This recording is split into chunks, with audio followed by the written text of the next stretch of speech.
సకల సిరిలను ప్రసాదించే శుభప్రదమైన వరలక్ష్మి వ్రతం.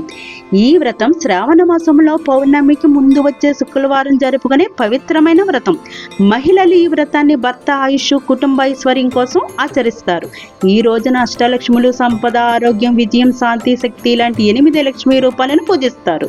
పురాణ గాథ ప్రకారం చారుమతి అనే పేరు గల స్త్రీ భక్తి శ్రద్ధలతో చేసిన పూజకు వరలక్ష్మీదేవి చారుమతి కళలో ప్రత్యక్షమై తనని పూజింపమని చెప్పి వరాలను అనుగ్రహించిందని చెప్తారు. ఈ వ్రతంలో గణపతి పూజతో మొదలై కలశాన్ని అలంకరించి అమ్మవారిని షోడచోపచారాలతో పూజించడం జరుగుతుంది. తరువాత 9 ముడులతో కట్టే తోరగ్రంథి, దీపారాధన, నైవేద్యం, హారతులతో వ్రతం ముగుస్తుంది. ఈ వ్రతం వల్ల సౌభాగ్యం, శుభం, శాంతి, సిరులు మన జీవితంలోకి వస్తాయని భక్తుల విశ్వాసం. ఈ వరలక్ష్మి వ్రతం మీ జీవితాల్లో ఆనందం, ఐశ్వర్యం తీసుకురావాలని కోరుకుంటున్నాను.